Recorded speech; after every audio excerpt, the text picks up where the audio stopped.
have here is a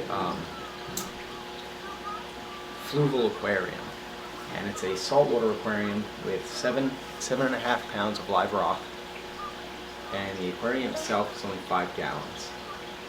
So what I'm going to do is show the process of how to clean out this neglected aquarium. It's been overrun with this red algae.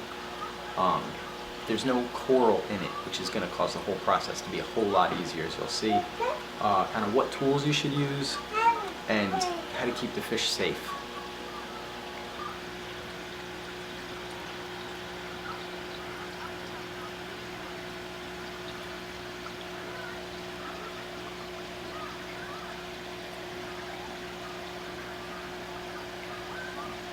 Doesn't matter how many years I've been doing this, a towel, and you want to use a towel that you dedicate really to just your fish stuff, to cleaning your tanks, and we're also going to be removing all this rock and removing quite a bit of water. So a bucket is very necessary. Another thing, I'm just using a standard fish tank vacuum. This one here cut along its edge because you'll see the access point on the Fluval is very, very small. So we're going to be filtering out the sand in here, and having it cut on this edge allows us to filter up front here and along all these edges with only getting access to this through the hole in the very center of this tank. So here we go. As you can see, I'm already making use of the towel. There's a lot of microscopic creepy crawlies and organisms inside of any fish tank. Even more so with salt water, and I don't trust them. I have children, and I don't want those things kind of finding their way all around the house, so I use a towel. Also, it's very important to clean your hands before you doing anything inside of your fish tank or around it. Make sure you do a good rinsing to get all the chemicals off, and then after, very, very important. So we're going to get to all these rocks at this point. These are live rock. They especially contain a lot of bacteria.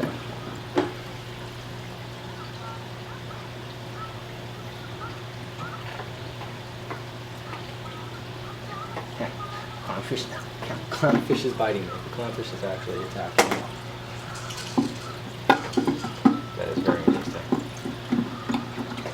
This rock here. There we go.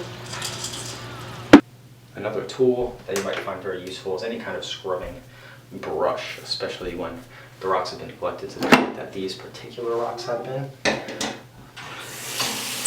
In a sink with just water, no chemicals whatsoever, just water and a brush. And I get in there and I scrub all this red hair algae off of these live rock. I'm also not going to leave them out of the tank very long at all. They're going to go back into the bucket, which contains salt water. This is just getting rough stuff on the surface off. Getting the tank back to its somewhat presentable condition. As you can see, I don't have much purple-line algae on this particular one at all. Little rock like this rock is loaded with, and we don't want to lose that. That's very beneficial, good material. I'm not going to film this entire process because this is just going to be a long, drawn-out process. But just a basic, let you see, this is really what we're doing.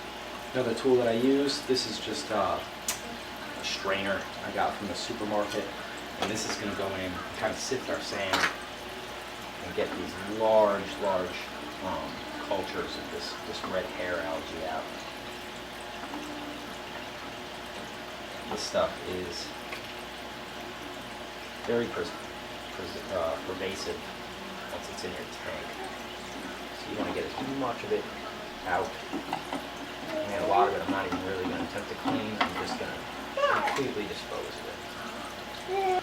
Okay, when I talked about the filtration, I got these. They're Pura filtration pads.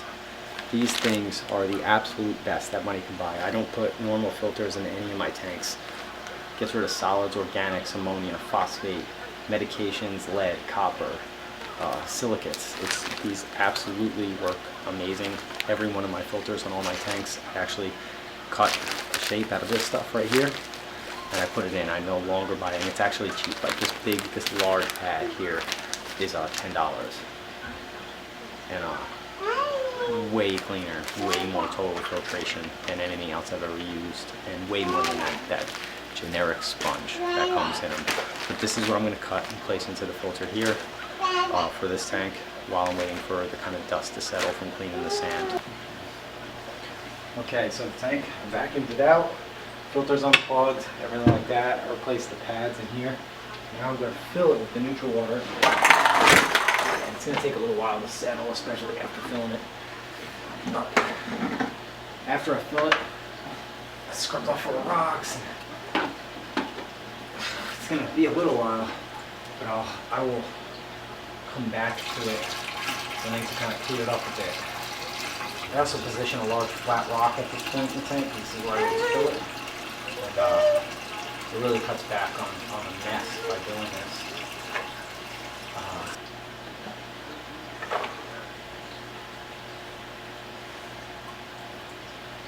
Release back to normal.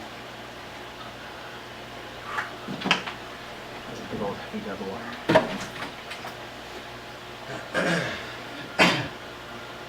Air bubbles around. I'll have to get to those. But yeah, I'm going to get her up and running. Let her clear up, and I'll take another video for you guys to check out, and you'll see kind of this